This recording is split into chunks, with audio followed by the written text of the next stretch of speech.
نحمدہ ونصلی علی رسولہ الکریم اما بعد فاعوذ باللہ من الشیطان الرجیم بسم اللہ الرحمن الرحیم الصلاۃ علی وقتہا۔ مختصر حمد و ثنا کے بعد نماز کے بارے میں سب سے پہلے سوال کیا جائے گا۔ جس انسان کی نماز درست، سمجھو کہ اس کے سارے اعمال اس کے کام آ جائیں گے۔ رسول اللہ صلی اللہ علیہ وسلم نے ارشاد فرمایا کہ الصلاۃ علی وقتہا، کہ نماز وقت پر ادا کی جائے۔ اس حدیث کے مطلب کو میرا خیال ہے ہم نے صحیح طرح سمجھا ہی نہیں۔ اس کی مثال میں آپ حضرات کے سامنے ایسے دوں کہ جس طرح حج اپنے ایک وقت مقررہ کے اندر فرض ہے، ذوالحجہ کے اندر، اب کوئی انسان حج ادا کرنے کے لیے رمضان میں چلا جائے یا سال کے 11 مہینے کسی مہینے میں جا کے کہے میں حج کر کے آؤں گا تو اس کا حج نہیں۔ اسی طرح روزہ ہے، کوئی انسان یہ کہے کہ روزہ میں ظہر کے ٹائم رکھوں گا اور عشاء کے ٹائم روزے کو افطار کروں گا۔ جس طرح اللہ رب العالمین نے ایک وقت مقرر کر دیا گیا ہے، یعنی سحری کے ٹائم اذان فجر سے روزہ رکھنا ہے اور اذان مغرب کے ٹائم اس کو افطار کرنا ہے۔ اسی طرح نماز کے لیے جو اللہ رب العالمین نے وقت مقرر فرمایا ہے، الصلاۃ علی وقتہا، نماز اس کے وقت پر پڑھنی ہے۔ رسول اللہ صلی اللہ علیہ وسلم نے ارشاد فرمایا کہ جس نے 5 نمازیں پڑھی گویا کہ اس نے 50 نمازیں پڑھی، اور جس نے ایک نماز با جماعت ادا کی گویا کہ اس کو 27 نمازوں کا اجر ملے گا۔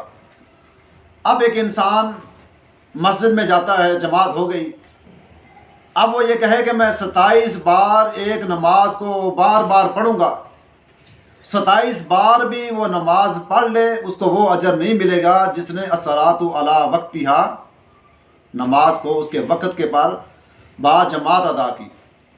اسی طرح میرے بھائیوں، نماز کے اندر خشوع اور خضوع کے لیے 3 چیزوں کا ہونا بہت ہی ضروری ہے۔ ایک دل کا حاضر ہونا، ایک دماغ کا حاضر ہونا، ایک زبان سے۔ ان تینوں چیزوں میں سے اگر کوئی ایک چیز بھی کم ہوئی تو ہماری نماز کے اندر وہ خشوع اور خضوع نہیں ہو سکتا۔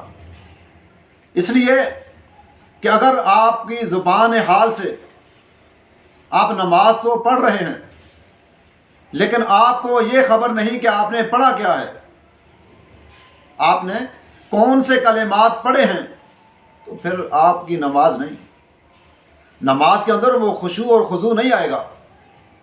اسی طرح کوئی انسان نماز کے اندر امام کے پیچھے یا تنہا جب یہ کہتا ہے کہ سمیع اللہ لمن حمدہ، میرے رب نے میرے اس کلام کو، میری اس آواز کو، میری اس دعائیہ کلمات کو سن لیا ہے، اب وہ نماز کے حالت میں اقرار کر رہا ہے کہ اللہ نے میری اس آواز کو، جو میں نے نماز کے اندر پڑھا ہے، میرے رب نے سن لیا۔ لیکن جیسے ہی وہ نماز سے باہر آئے، کیا کہتا ہے کہ رب میری سنتا نہیں اور ان کی موڑتا نہیں۔ تو جو اپنے ہی کلمات اس نے اپنی زبان سے با جماعت کھڑے ہو کر، نماز میں کھڑے ہو کر الفاظ کہے، کیا خیال ہے وہ بعد میں اگر کہے کہ میری رب سنتا نہیں اور ان کی موڑتا نہیں، یعنی اس نے اپنے آپ سے جھوٹ بولا۔ پھر اسی طرح الدعاء هو العبادہ، دعا ایک عبادت ہے۔ الصلاۃ، نماز کے اندر آپ دیکھیں کیا ہے، پوری کی پوری نماز دعا ہے۔ اب حج دیکھ لیں، اب انسان گھر سے نکلا ہے، اس نے دعا پڑھی ہے، وہاں پہنچا ہے، دعا پڑھی ہے، اس نے عمرہ کیا ہے، دعائیں پڑھی ہیں، حج کے اندر طواف کیا ہے، صفا مروہ پہ گیا ہے، سارے کام کیے، وہاں کیا کیے؟ دعائیں کی ہیں نا۔ اگر وہ بندہ یہ کہے میں حج کرنے آیا ہوں بس، دعائیں تو میں جا کے گھر بھی کر لوں گا، مقصد یہ بھی الدعاء هو العبادہ،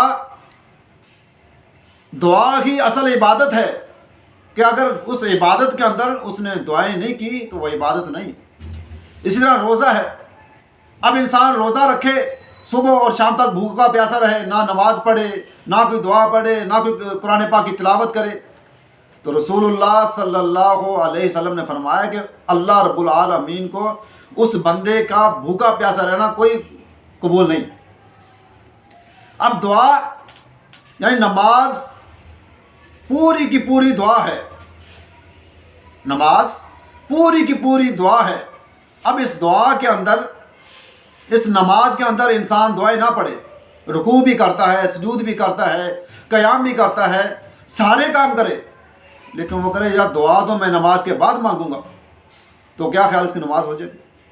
پوری کی پوری نماز شروع سے لے کر آخر تک دیکھ لیں، پوری کی پوری نماز کے اندر دعائیں ہی دعائیں ہیں۔